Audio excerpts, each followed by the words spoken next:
Добар ден, почитувани. Ова е најновата телма амбуланта. Колку често алергиите се причина што доведува до астма? Кои алергени се најодговорни? Зошто симптомите најчесто се влошуваат навечер и дали постои ноќна астма? Колку често пациентите прават грешки со начинот на употреба на инхалаторите, поради што терапијата не го дава посакуваниот резултат?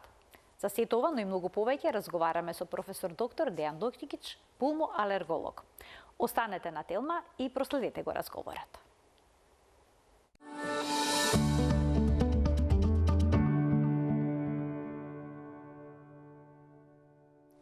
На светскиот ден за борбата против астма, во денешната телма амбуланта, токму за астмата зборуваме со професор доктор Дејан Доктикич, пулмоалерголог од Универзитетската клиника за пулмоалергологија. Професоре, добар ден, добре дојдовте во телма амбуланта. Добар ден и на вас. Отежнато дишење, кашлица, глад за воздух, свиреж во градите, ова се дел од симптомите кои што се поврзани со астмата. Па дали оваа болест е поврзана само со дишните патишта или пак позадината е посложена?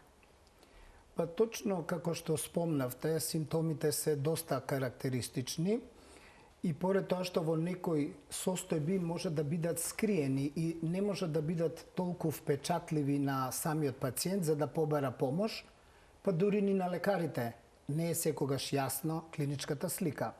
Инаку точно рековте дека симптомите најчесто се со една кашлица. Кашлицата карактеристична е што е во раните утрински часови, но може и преку ден, проследена најчесто со свирење во градите, но исто така и осет дека имате гушење или стегање во градите или неможност да земете воздух.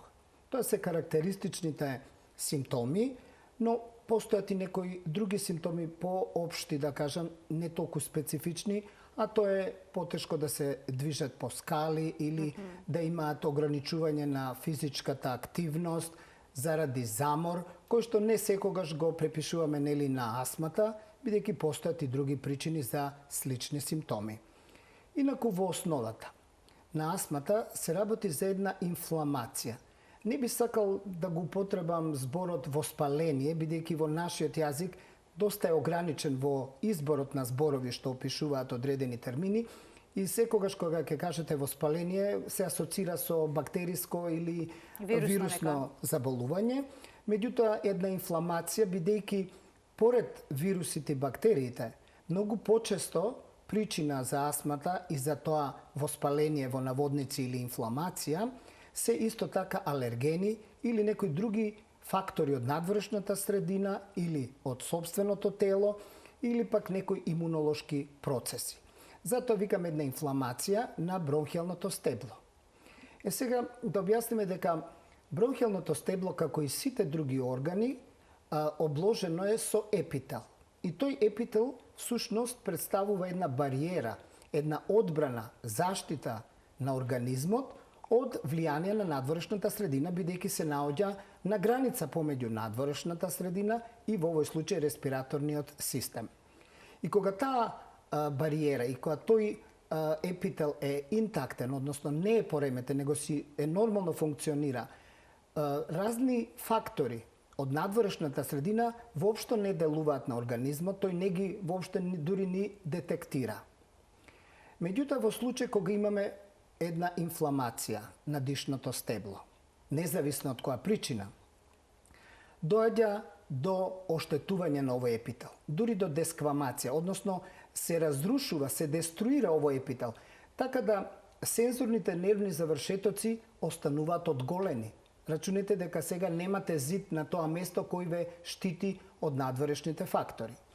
Сега, тие истите фактори, кои што кај здравите особи не делуваат, како што се, например, сув, ладен воздух, честички прашина, говорам како физички честички, понатаму јаки мириси, бои, лакови, физичка активност или некои други промени, можат сега да ги надразнат тие одголени нервни завршетоци и да предизвикат еден астматски напад, како што реков, со стегање на бронхијалната мускулатура, понатаму со стварање на многу големо количество на секрет на мукус и оток на самата слузокожа, што ги стеснува во голема мерка дишните патишта и од тука потекнува оноа глад за воздух, недостаток на воздух, свирење во градите, бидејќи сега воздухот струи низ многу стеснети цевчиња, наместо да струи низ еден нормален дишен пат. Сега пак ќе кажам дека од таа причина викаме дека бронхиалното стебло е преосетливо на надворешни фактори, што ќе повторам, кај здравите не е случај, бидејќи имаме веќе една зона епител кој што ги штити. Од тука, како што реков, основната терапија, сега говорам веднаш за терапија, но ќе говориме многу повеќе за астмата, е противоспалителни лекови. Тие противоспалителни лекови имаат за цел да го намалат воспалението. На крајот на краиштата, ако можеме и комплетно да го супримираме, за да може да дадеме можност да се возобнови оној епител што е разрушен во текот на воспалението и кога ќе се возобнови тој епител, пациентите веќе нема да имаат напади на астма под влијание на надворешни фактори.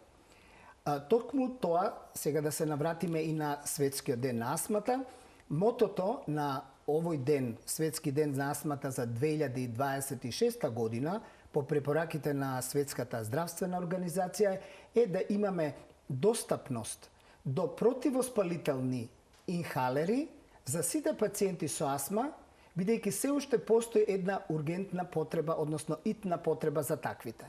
Не е дека нема терапија, туку проблемот е дали е таа достапна до сите пациенти со астма и дали тие правилно знаат да ги користат тие инхалери со цел, нели, да им се намалат симптомите, а можеби и тоа воспаление што е во основата причина за астмата да исчезне еден ден.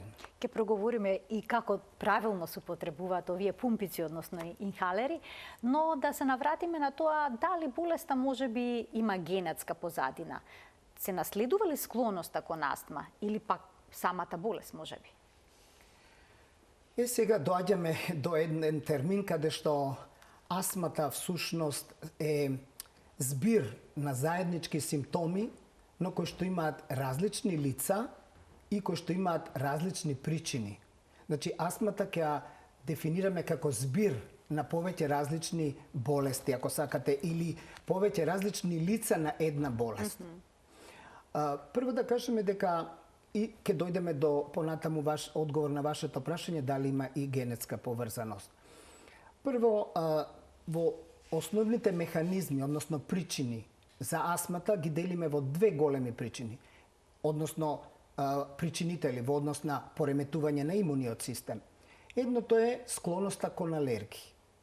И викаме ТХ2, еден пат, имунолошки пат кој што е причина за астмата, или не ТХ2, односно нон-ТХ2 имунолошки пат, каде што не е така поврзана со алергијата. Значи, за гледачите да кажеме, постои причина која што е алергија, но имаме и неалергиски причини за астмата. Така да сите астми не се на алергиска природа настанати. Тие што се сега на алергиска база настанати, може да имат повеќе лица.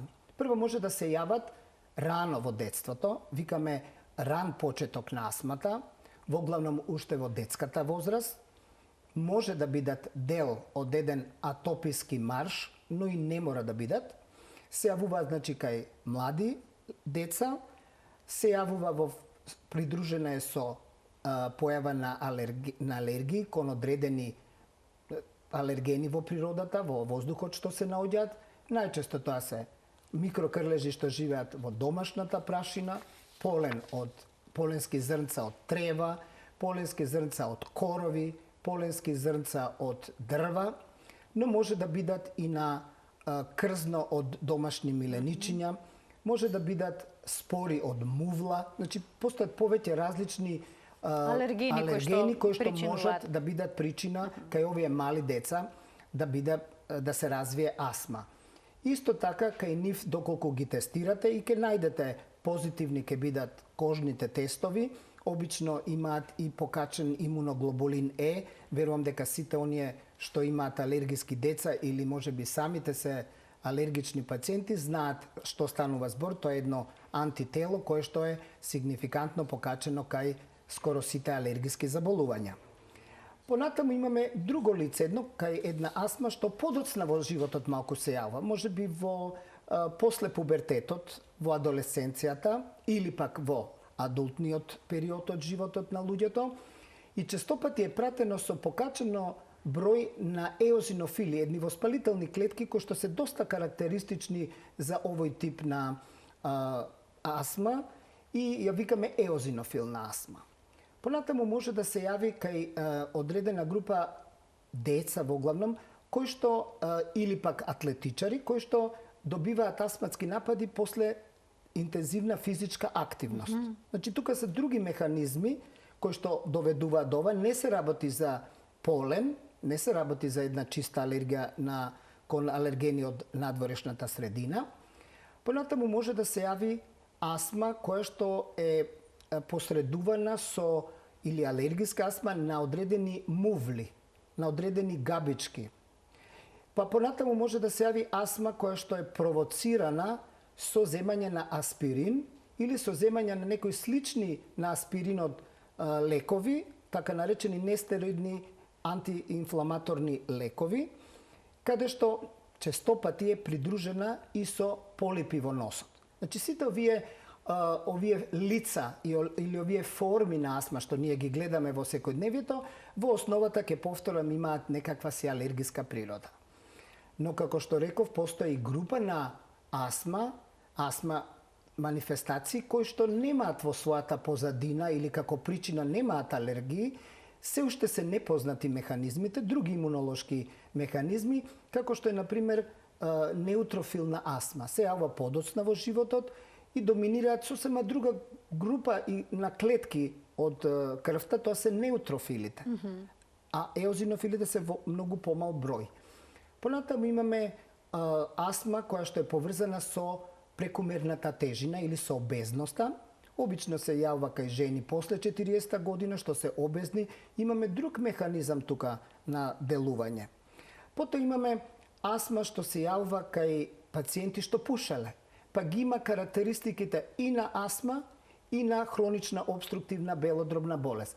Така да, како што гледате, има многу лица. Професионална астма? Професионална астма луѓе што работат со пари, велат. Не е само со пари. Некои може да работат во рудници, некои може да работат во хемиски лаборатории или во фабрики каде што имаат различни токсични супстанции на работното место и добиваат напади на астма кога се во присутни на работното место. Значи, постојат толку многу облици на астма, но многу е важно да се препознаат, бидејќи терапијата малку се разликува кај секој од овие форми.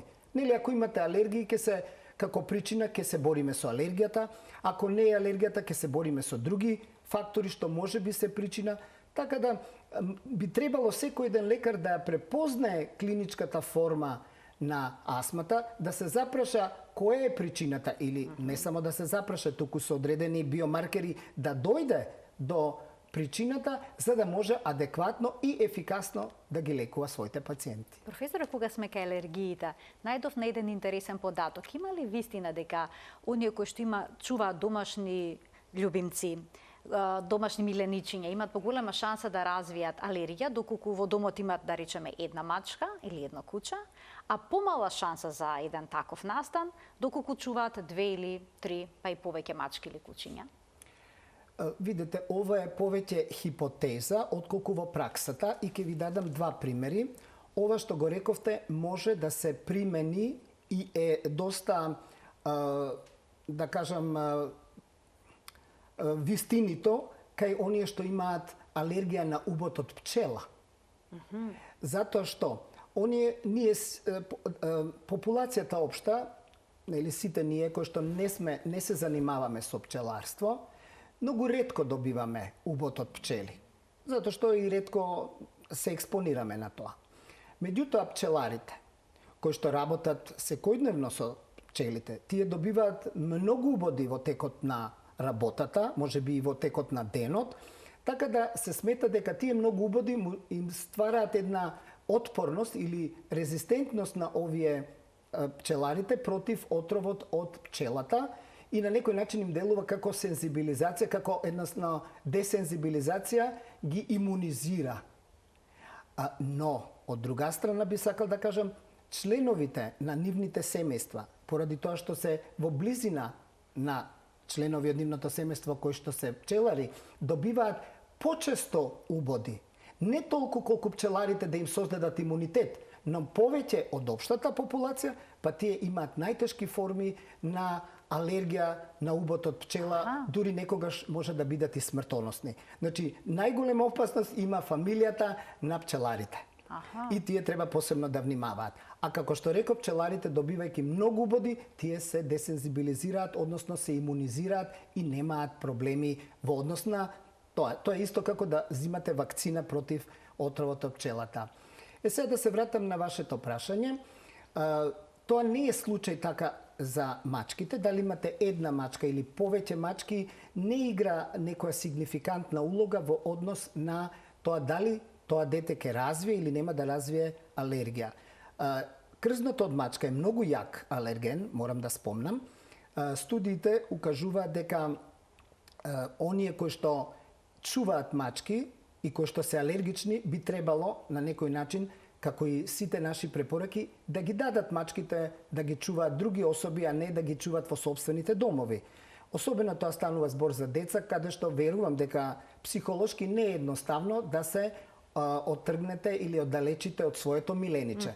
Но тоа е друг проблем. Сметам дека тука може да помогнат и психолозите, бидејќи еве од мојата пракса да кажам дека имав еден познат пејач кој што беше алергичен на крзно од мачки и не кеше да се оддели од мачките, бидејќи навистина му беа многу прираснати за срце, па го вакциниравме против крзното, односно алергените од крзното на мачките, за да може да ја продолжи својата успешна кариера. Меѓутоа, најубаво е и еден најосновен постулат во алергологијата е секогаш кога можете, избегнувајте го контактот со алергенот. Тоа е најчиста работа и е возможна во некој случај. Еве, например, можете да ги дадете или да ги вдомите мачките кај некој ваш пријател или некој од член од роднините, каде што нема вие да ја чувате лично дома. Можете, например, кај алергија на некои лекови, едноставно нема да ги земате. Понатаму, на некои храни, доколку сте алергични, исто така може да ја избегнувате, иако е многу тешко, бидејќи со мешање на храната може некогаш да дојде до контаминација. Тоа е потешко, но е возможно. Еве, например, ако сте алергични на риба, нема да јадете риба. Или производи кои што имаат допир со рибата.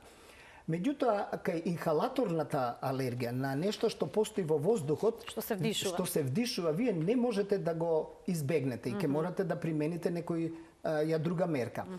Сега, ако еве предпоставиме дека некој што е алергичен на мачки, го даде мачето, правени се студии да поред редовно чистење на домовите и после година дена наоѓале алергени од крзното на мачката. И после година дена редовно чистење на домовите. Остануваат траги во домовите? Остануваат се уште алергени, не можете до крај да ги исчистите. Втор пример ќе ви кажам, тоа се прави во Шведска.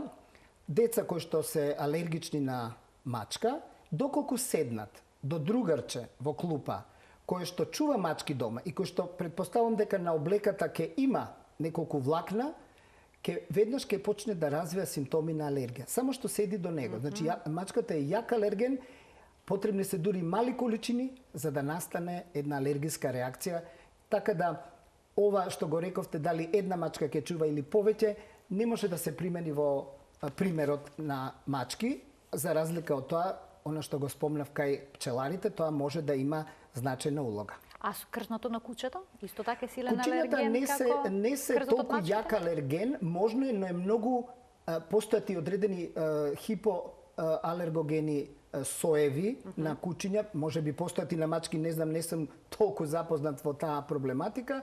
Меѓутоа, не е толку распространета како она што е алергијата на мачки. Многу ретко имаат на кучиња, не дека немаат, меѓутоа во однос на алергијата на мачки во помала мерка и во помала честоќа.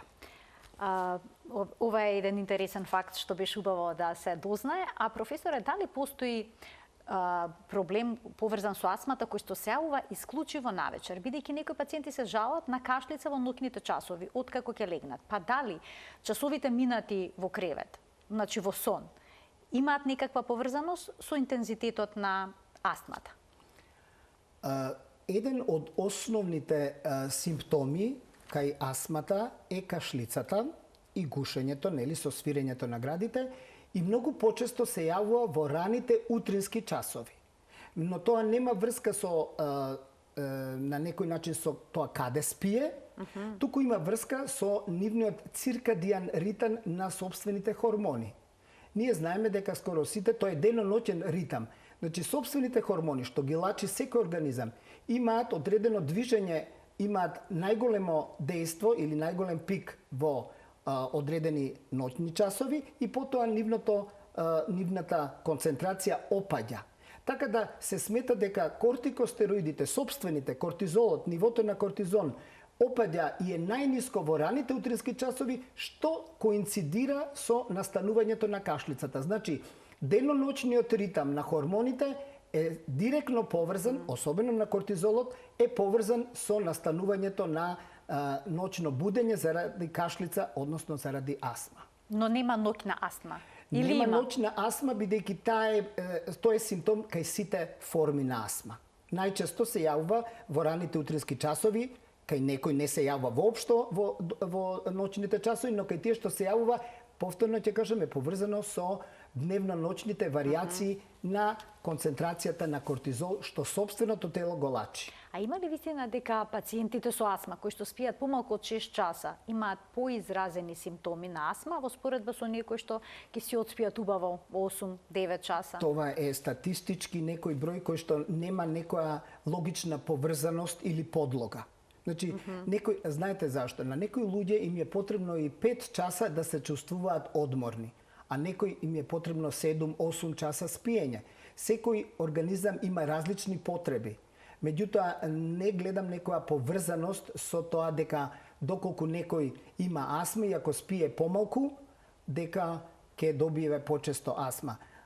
Пак ќе кажам, тоа зависи, индивидуално е и на некој му се доволно и 5 часа да се одмори, значи тој и да има астма, кај него тоа нема да влијае на тежината или зачестеноста на нападите. А како влијаат женските хормони врз текот на болеста? Дали во периодот на бременост или пак менопауза може да се очекува да се влоши астмата и дали ке мажите и ке жените астмата има различен тек?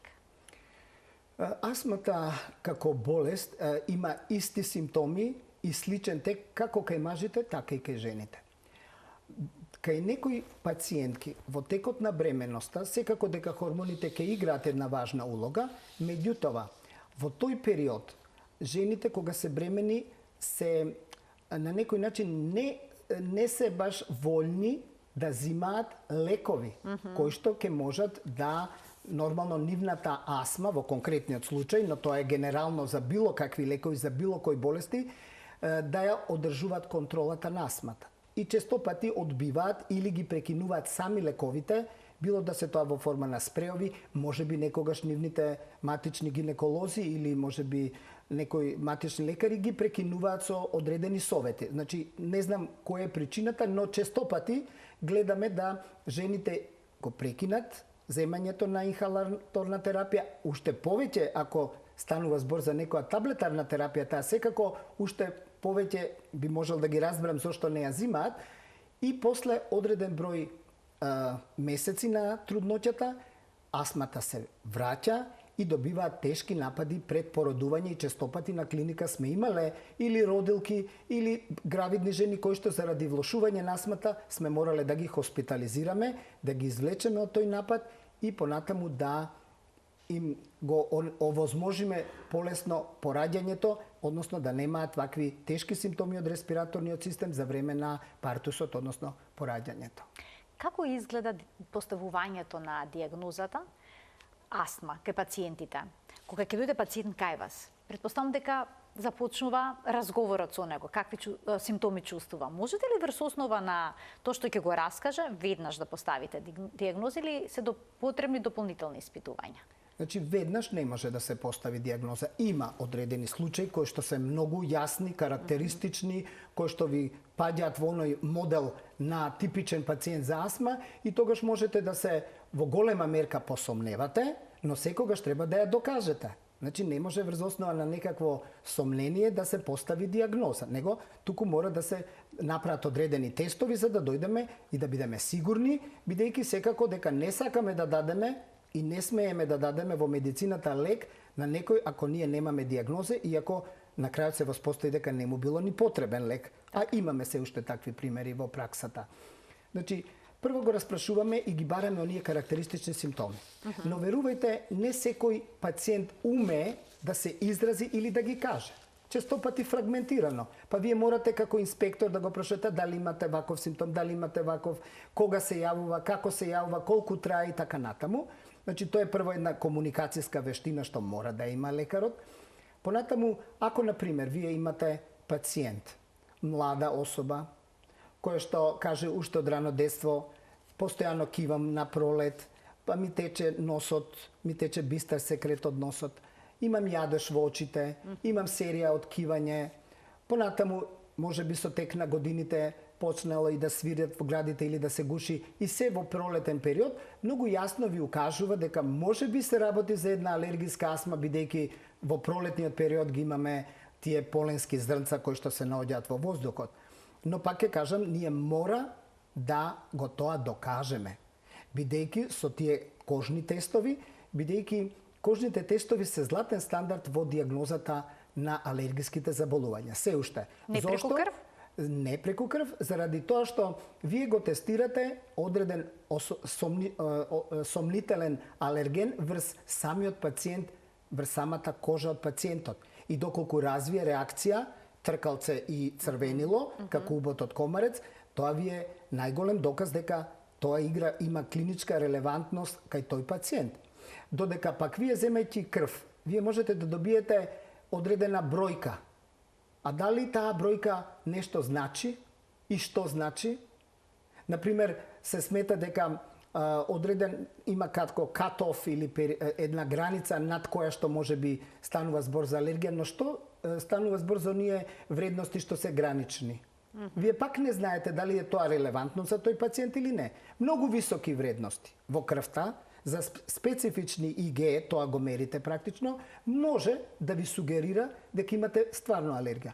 Но оние средно високи или нешто пониски вредности, повторно не ви кажуваат. Вие го тестирате на кожа, гледате дека на најголемиот број од нив, кои што имаат пониски вредности, а има некаква вредност, што може во заблуда да го доведе и пациентот, значи, што не е нула, ќе си помисли, јас имам некаква алергија, некаков број има. Може би и лекарите, ако не се доволно едуцирани да ги заведе и да мислат дека тој има алергија, но тестирајќи го со истите тие алергени на кожа, немате никаква реакција. Што значи тоа за тој пациент апсолутно не е релевантно. Некаква бројка не значи ништо сама по себе, поготово ако не е во контекст на анамнезата што ја зимате. Понекогаш имаме дискрепанца помеѓу тоа што ќе го добиете на кожните тестови и тоа што ќе ви го каже пациентот. Вие, например, добивате позитивна реакција на кожата на бреза, која што цвета некаде март месец. Го распрашувате пациентот дали во март месец имате симптоми. Немам никакви симптоми. Пак се обидувате да дознаете, добивате негативен одговор. И сега не сте сигурни дали тој алерген, тревата, односно брезата во што е покажано на кожните тестови, игра некаква значајна улога во неговата симптоматологија. И тогаш ќе направиме назална провокација. Значи, вика, јас во тој период немам никакви симптоми.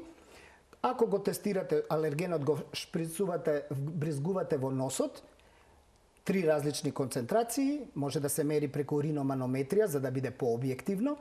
Ако не развие алергиска реакција, нема никакви симптоми, значи тој не е сомнителниот алерген, не е причина за неговата алергија, но доколку развие реакција, во тој случај вие докажувате дека точно тој алерген бреза во овој конкретен случај е причина за неговите симптоми во носот и на тој начин докажувате причината за неговите симптоми кои што пациентот ги негирал во текот на анамнезата. Значи имаме и такви случаи, не е секогаш се јасно, но како што реков, секогаш мора да докажете нешто. Детективска работа, како што споменавте. Па споменавте. Имате до некаде.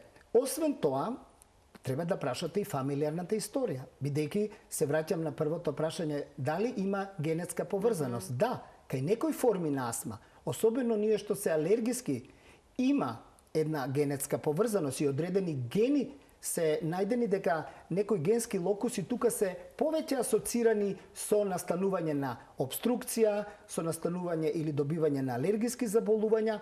Така да, еве ќе ви кажам еден прост пример од Менделеевиот закон за наследување. Ако имате вие од родителите еден од нив да е алергичен, да има алергија на нешто, се смета дека 50% од следното поколение ќе има некаква алергиска реакција. Еве да кажеме од 4 деца, го кажувам нарочно од 4, ретко тоа го имаме кај нас, нели, за да ви го кажам следниот пример, значи 2 би требало да имаат, 2 би биле здрави. Но тоа е процентот, но probability или она колку е шансата на веројатност, тоа е исто како да фрлате една коцка за играње на јампи или не знам како се вика. Значи колку мислите дека од 6 фрлања еднаш ќе добиете 6, така тоа е статистичката, но вие можете 3 пати да фрлите, 2 пати 6 да добиете. Во однос на тоа колку деца ќе бидат алергиски. Може сите, а може и едно, така? Во просек 50% ќе имаат алергија, 50 не. Доколку двата родители се алергични, 3/4 од поколението, значи од 4 деца 3 ќе имаат алергија, едно ќе биде здраво. Значи има една генетска поврзаност и затоа таа морате секогаш во фамилиарната анамнеза да ја констатирате или да ја откриете, зашто ќе ви помогне во поставувањето на дијагнозата. Понатаму, доколку пациентот има јасни симптоми, значи ви кажува имам гушење, вие нормално треба да ставите слушалици, што многу лекари забораваат да ги стават, една аускултација да направите на белите дробови и да видите дали имате некаков наод, дали ќе ги слушнете оние свирежи во градниот кош. Доколку слушнете свирежи, ќе направите една спирометрија, да видите до која мерка е ограничен протокот на воздух со дување, колку е ограничен протокот на воздух низ белите дробови заради стеснување на дишните патишта. Па ќе видите можеби некоја намалена вредност во однос на нормалните. Тогаш ќе му дадеме 4 инхалации на бронходилататор и ќе почекаме 15 минути. Бронходилататор за проширување на дишното стебло, обично во форма на вентолине, можда попознат во јавноста, и после 15 минути ќе ја повториме спирометријата, доколку дојде до подобрување на протокот на воздух. Значи се прошират дишните патишта толку да вредноста се покачи за 12 и повеќе проценти во однос на пред давањето на вентолин, тогаш може да кажеме дека имаме една реверзибилна обструкција или променлива ограничување на дишниот проток на воздух и тоа е еден од, да кажеме, индиректните докази дека кај тој пациент се работи за астма. Но почесто, бидејќи да спомнеме дека симптомите на астма не се константно присутни цело време. Во епизоди се појавува. Тие доаѓаат во некој период и се губат. Кога доаѓаат? Доаѓаат најчесто кога се оптеретени, например, во поленската сезона, ако некој е алергичен на полен, доколку имате вие поголем број на поленски зрнца на тоа што е алергичен пациентот во воздухот, тогаш во тие денови тој пациент ќе добие поинтензивна клиничка слика, ќе добие една манифестна астма. Меѓутоа, доколку врне, 1-2 дена врне, ќе го приземи, ќе ги исталожи поленските зрнца на земјата, во тој случај многу малку има поленски зрнца во воздухот и пациентот нема да има симптоми. Значи, симптомите се вариабилни, не се константни. И може да ви дојде пациентот во период кога нема никаков наод, ни на слушалици, спирометријата е нормална. Во тој случај ќе примениме еден друг тест, се вика бронхијална провокација. Најчесто се прави со метахолин.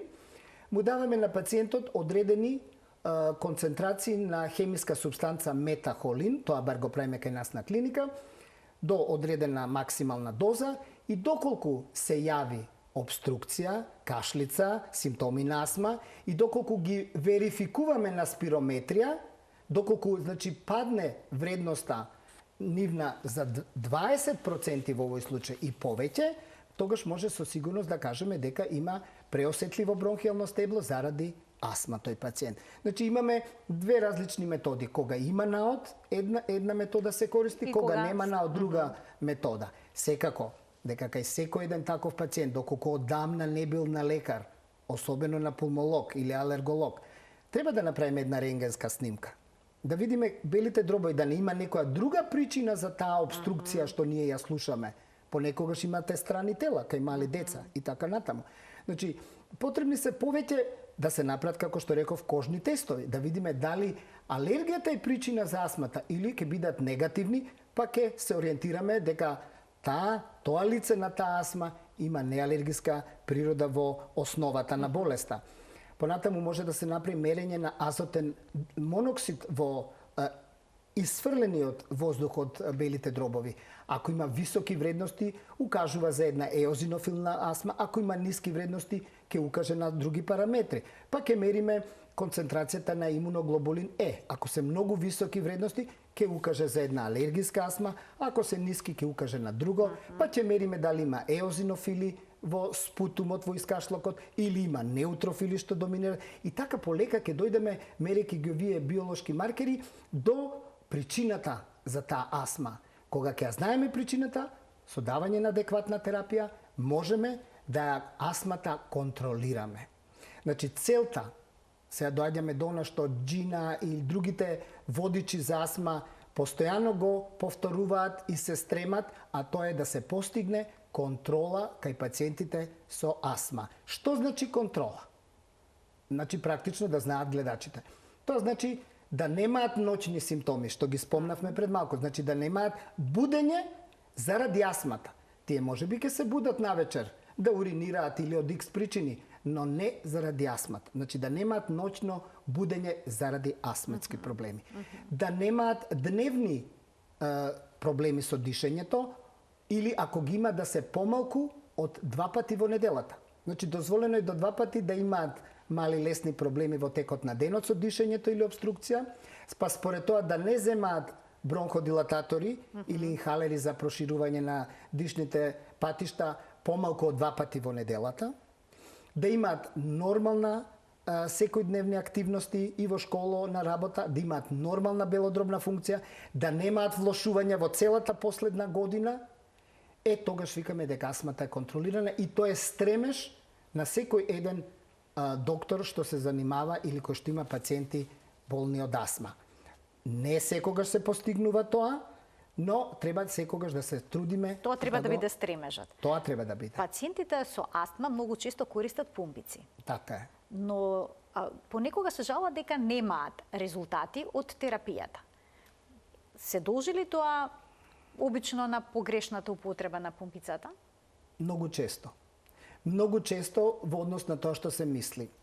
Прво ќе ви кажам еден статистички податок дека ние на клиника, барем кај нас, независно дали се амбулантски, уште повеќе ако се лежечки пациенти кои што имаат обструктивни болести, тука говорам и за хронична обструктивна белодробна болест, ние ги едуцираме како правилно да ги зимаат инхалерите. Зашто вие ако не ги зимате правилно инхалерот, значи не го зимате лекот, нормално нема да имате никакво подобрување. Секогаш кога немате успех во терапијата кај пациентот, секогаш треба да го натераме да демонстрира пред нас како го зима тој својот инхалер, лекот преку својот инхалер. И во значи пациентот треба да дојде на преглед сушно со инхалерот. Па видите, да некој кој што има инхалери, тој треба во џепот да си го држи цел ден, постојано, зашто не знаеме кога ќе му затреба. Така да и да не честопати ги заборават или не ги зимат, но ние секогаш кога ќе дојдат на контрола, им спомнуваме следниот пат, дојдете со инхалер. И да го заборават, ги имаме сите можни инхалери на клиника, така да пак ќе ги натераме или да ни демонстрираат како го земат инхалерот. 90% не го земат правилно. Што прават? 90%. Не сакам да ви кажам какви се небулози сме виделе, дури со затворено капаче прскаат, некои го прскаат како освеживач за усти на 5 сантима од устата. Секакви сме виделе работи, меѓутоа, она што е важно е секогаш, и ово наново, при секоја контрола, треба да се тестира пациентот, да ви демонстрира како го зима инхалерот и да се коригира. И доколку видите дека тој не може да ја совлада техниката со тој инхалер, ќе дадете некој друг инхалер, кој што поинтуитивен или кој што многу полесно може пациентот според неговата психофизичка состојба да го земе. Значи, вие не можете некој реуматичар кој што има искривени прсти да зема некој инхалер кај што требате со јак притисок, нели? Тоа би било невозможно, ќе биде ограничувачки од самата друга болест. Значи, многу фактори ќе влијаат кој инхалер вие ќе им го препорачате. Статистички реков, ќе дадам еден пример. Доколку вие пациентот го научите безпрекорно да го зима инхалерот, следниот месец, кога ќе дојдат на контрола, само 50% правилно го зимат, 50% веќе не го зимаат правилно. А сите биле безпрекорно го зимале на денот на едукација и на обука. Така да мора постојано да се едуцира, да се подсетува, да се тренира пациентот. 50% е навистина голем број на пациенти кои што во текот на времето нели погрешно почнуваат да употребуваат инхалер. Значи, секогаш, верувајте, секогаш може да се коригираат. Правилното зимање не само што ќе им овозможи на пациентот да го земат во поголема мерка лекот, тамо кај што треба, туку ќе ги намалат и несаканите ефекти од инхалаторната терапија. Најчесто содржат кортикостероиди. И тие, доколку не го земете правилно, може да се налепат на грлото и да направат кандида, габички да се населат, па ќе мора после да се лечат тие. Или може да дадат несакан ефект зарипнат глас. Значи, навистина мора да се избере инхалер кој што пациентот ќе го зима прво правилно, со тоа ќе овозможиме голема концентрација или количина од лекот да дојде таму кај што треба, без да направи некои несакани ефекти на грлото. Се случува ли пациентите кога ќе се чувствуваат подобро на своја рака да ја прекинат оваа терапија, бидејќи се работи за кортикостероиди, а чувствуваат страв? Се случува доста често, но јас сакам да цитирам Ен Вулкок, тоа е еден професор, жена во Австралија, која што правила испитувања, баш со инхалаторни кортикостероиди. И таа ја мерела таа преосетливост на бронхијалното стебло преку бронхопровокативни тестови со метахолин. И на пациентите прво нормално за да ги диагностицира имале позитивен тест, понатаму им препорачале да зимаат инхалаторни кортикостероиди и на секој 6 месеци правеле повторно тестирање да видат дали овој бронхопровокативен тест ќе се негативизира, со што би престанале веќе да даваат лекови. И после година и пол дена, значи после 18 месеци, пациентите што правилно и редовно го изимале инхалаторните кортикостероиди се уште имале преосетливост на бронхијалното стебло, односно бил позитивен метахолинскиот тест, што значи дека треба континуирано и онолку долго да се зима колку што лекарот што ги води ќе процени, не сами да го прекинуваат, бидејќи да не се плашат од инхалаторните кортикостероиди кои што се регистрирани за таква употреба во инхалер. Прво затоа што имаат многу мала биорасположливост. Воглавном имаат околу 1%. Тоа значи дека 1% од количината што ќе се вдише, ќе влезе во крвта. А вие имате, например, ако имате 200 микрограми, значи 200 микрограми од будезонид, еден кортикостероид што често се употребува и преку него се изразуваат сите единици на мерење, ако имате 200, значи 1% ќе биде колку? 2 микрограми. Така му доаѓа. 2 микрограми ќе се внесат во крвта. 2 микрограми се недетектибилни. Правени се испитувања кај жени, кај деца, кои што година дена, 2 години редовно зимале. Па мереле колку децата растат. Дали заостануваат во раст визави другите деца што не зимале кортико. И немале никакви промени во растот. Кај жените, дали имало почесто јавување на менопауза, дали кај тие жени имале појава на влакнатост, хирзутизам, дали имало појава на остеопороза кај тие жени што зимале континуирано 2 години визави оние што не зимале, и тоа немало. Значи толку се мали микроскопски концентрациите да практично не треба да се плашат пациентите од земањето на инхалаторни кортикоиди кои што се регистрирани за земање во инхалери. А сега поновите имаат дури 0,1% на биорасположливост, што значи уште 10 пати помалку се ресорбира, значи би било 0,2 микрограми, што навистина не знам дали некој може тоа да го детектира. Значи не треба да се плашат нити за деца, нити за жените, нити пак другите пациенти да го земаат, да ги земаат овие инхалаторни кортикостероиди. Се разбира доколку ги земаат правилно и на оној начин и онолку долго колку што ќе ги препише докторот. Професоре, немаме време, сосема накратко во една реченица, може ли да се превенира астмата? Не знам дали тоа може во една реченица, но во една реченица тешко да кажам, може да се обидете секогаш. Прво видете, причина за алергиската астма се некои алергени во воздухот. Тие немаме можност ние да ги... Како ќе ги превенираме? Понатаму кај некои се вирусни инфекции и тие е тешко. Може со носење на маска.